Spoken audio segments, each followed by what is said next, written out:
हूं आपके साथ ज्योति पांडे। नेशन न्यूज 24 पर हम आपको दिखाएंगे देश दुनिया से जुड़ी तमाम बड़ी और मुख्य खबरें। तो चलिए शुरुआत करते हैं कुछ खास खबरों से। त्रिमूर्ति शिवा जयंती कार्यक्रम का आयोजन किया गया। अबिंद्रा होम्योपैथिक केयर, कांति चंद्र रोड, बनी पार्क, जयपुर में 1/2/2025 को महाशिवरात्रि के उपलक्ष्य में ध्वजारोहण का कार्यक्रम ब्रह्मा कुमारी बहनों एवं डॉक्टर कल्पना वर्मा द्वारा आयोजित किया गया।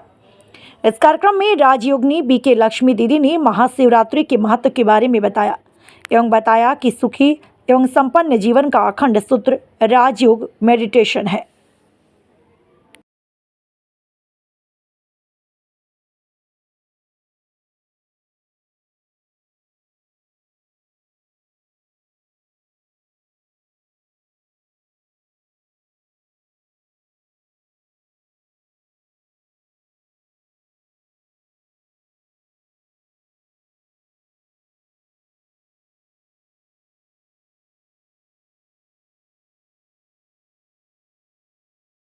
एक शिव बाबा के इसमें मैं आप सबको एक शायरी सुनाऊंगी।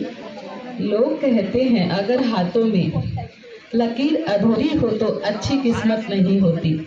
लोग कहते हैं अगर हाथों में लकीर अधूरी हो तो अच्छी किस्मत नहीं होती। सर पर हाथ महादेव का हो तो लकीरों की ज़रूरत नहीं होती। तो आज खुशी में हम दीदी का स्वागत करने के लिए डॉक्टर कल्पना बहन को बुलाएंगे। जोरदार तालियों से हम सब दीदी का स्वागत करें। कल्पना जी दिल्ली से दीदी का स्वागत कर रहे हैं।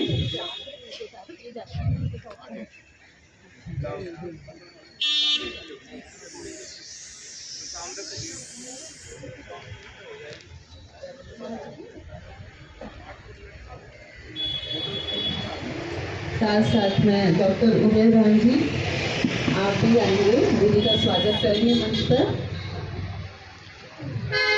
मनोज चौहान भाई जी भी यहाँ उपस्थित है सभा में हम सबके बीच में, वो भी स्टेज पे आएंगे और दीदी का स्वागत करेंगे। जहाँ कहीं भी मनोज भाई जी चौहान आप आएंगे, दीदी का स्वागत करेंगे। तालियां बजती रहे। हमारे बीच इतने महान हस्ती आए हुए, हम बहुत किस्मत वाले हैं। हाँ जी। और शिव कुमार यादव जी और उनकी जोगल कृष्णा जी आप भी आएंगे। जोरदार तालियों से दीदी का फिर से स्वागत। और इनको आप फूल देंगे एकदम।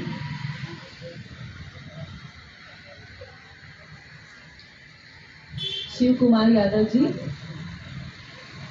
दीदी का स्वागत करें, दोनों दीदी की जोरदार तालियां। तालियों की गड़गड़ाहट में कमी नहीं होनी चाहिए।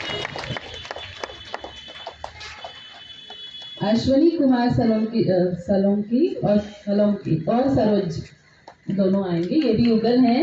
आपका भी बहुत बहुत स्वागत, दीदी का स्वागत करेंगे।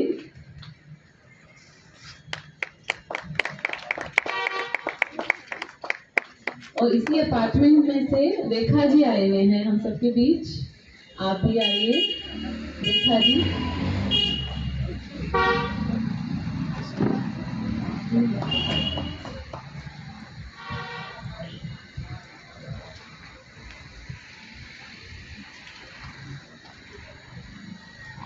हाँ रेखा जी फूल देंगे। रेखा जी।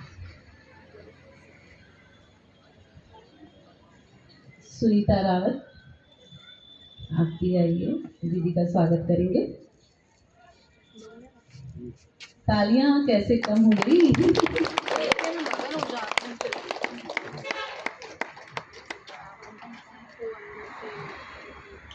मैं शांत आत्मा, मैं पवित्र आत्मा, मैं शक्तिशाली आत्मा, मैं सर्वशक्तिमान उस परमात्मा का भेजा हुआ एक फरिश्ता हूँ, एक अनमोल रतन हूँ।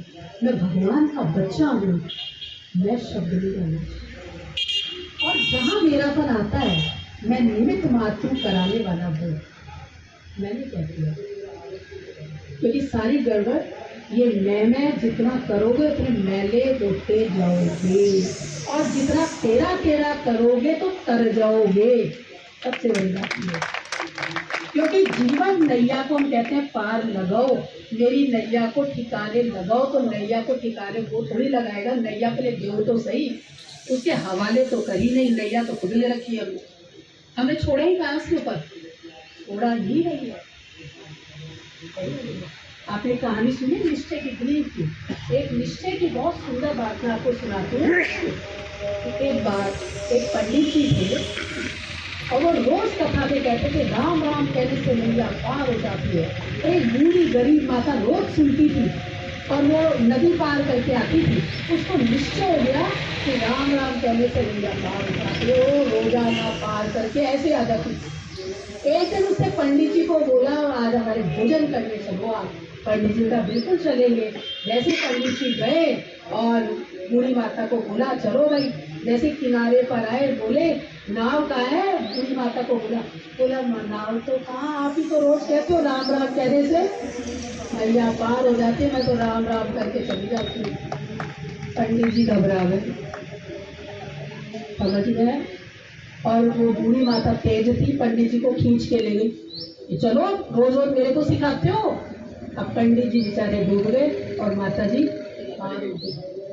कारण निश्चय, एक बल एक भरोसा।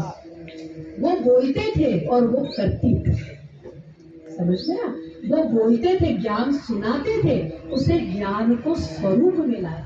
आज ज्ञान देने वालों की कोई कमी नहीं है, भरा पड़ा है संसार। और करते करते मेरे अंदर इतना परिवर्तन हुआ है कि मैं आज आप लोगों को सबको इस चीज़ के लिए एक कहते ना एग्जाम्पल बन के कहना चाह रही हूँ कि सच में अगर गुस्सा कम करना है, जैसे कि मैं होममेकर हूँ तो घर में बच्चे भी हैं और पूरे फैमिली सोसाइटी में भी सबके पिछले 8 साल से इंतज़ार कर रही थी कि कब बाबा मेरे घर आके झंडा लहराएगा। और मैं आज अपनी खुशी बयान ही नहीं कर सकती, जो आंसुओं में निकल रही थी सुबह, कि बाबा सच में ये सब हो रहा है। तो मैं सिर्फ आज का संदेश एक ही देना चाहूँगी। लोग कहते हैं हमारे पास तो समय ही नहीं है, हम तो वर्किंग हैं, हम ये कर नहीं सकते, हमारे पास सेंटर जाने का समय नहीं, मेडिटेशन करने का समय नहीं। पर मैं कहती हूँ कि मैं सुबह 4 बजे उठ के रात के 10 बजे तक अगर काम करने के बाद मेडिटेशन कर सकती हूँ, सेंटर जा सकती हूँ, बाबा का झंडा लहरा सकती हूँ, तो दुनिया में कोई भी कर सकता है। सबके लिए एक ही संदेश है मेरा कि इस शिव परमात्मा को जो धरती पे आ चुका है उसे पहचानिए और अपने नज़दीकी किसी भी सेंटर पर जाकर मानसिक शांति के लिए, जो यहाँ पे सबसे इम्पॉर्टेंट है आज की डेट में। मैं एक डॉक्टर भी हूँ पेशे से। डॉक्टर की वजह से मेरे तो दो काम होते हैं कि पेशेंट को मानसिक तौर से और शारीरिक तौर से स्वस्थ रखना। तो शरीर तभी स्वस्थ रहेगा जब मन स्वस्थ रहेगा, और मन स्वस्थ करने के लिए सिर्फ एक ही चीज़ है, जो है यहाँ मेडिटेशन इतने अच्छे से सिखाई जाती है जिससे मन बहुत शांत हो जाता है। एक लास्ट चीज़, मैं बहुत एंग्री यंग वुमेन के नाम से मशहूर थी, और पिछले 8 साल से जब से मैं मेडिटेशन कर रही हूँ ब्रह्मा कुमारी संस्था में आके, उसके बाद से आज मुझे सब कहते हैं कि तेरा गुस्सा कहाँ गया, तेरी तबीयत तो ठीक है।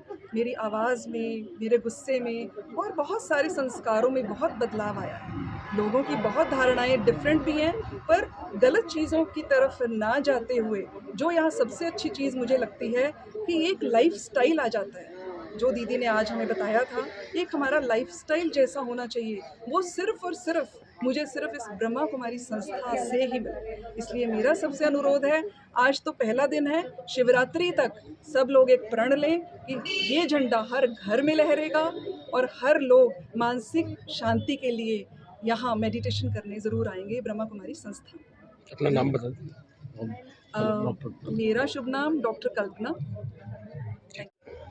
आज हम यहाँ पर जो शिव जयंती या शिवरात्रि हम कहते हैं, जो शीघ्र ही आने वाली है 25 तारीख को, 25 फरवरी, और हम ब्रह्मा कुमारी में इसको 1 महीने तक मनाते हैं और हर जगह पर शिव ध्वज लहराते हैं जगह जगह पर, और हर स्थान पर जाकर हम यही परमात्मा का संदेश देते हैं कि सच्ची शिवरात्रि तो हम उसे कहेंगे कि परमात्मा आकर के जो हमें अज्ञान अंधियारे से दूर करते हैं, बुराइयों से मुक्त करते हैं, और जो हम शिव पर आंकड़े धतूरे चढ़ाते हैं, तो वास्तव में हमारे अंदर जो बुराइयां हैं, तेरी मेरी है, ईर्ष्या द्वेष है, बैर की भावना है, इन सबको हम उस प्रभु शिव के आगे अर्पण कर दें और अपने जीवन में उस परमात्मा से सुख और शांति, प्रेम ये अपने अंदर भर ले और औरों को भी हम शांति दें, औरों को भी हम सुख दें, औरों के प्रति सदा शुभ भावना, शुभकामना रखें।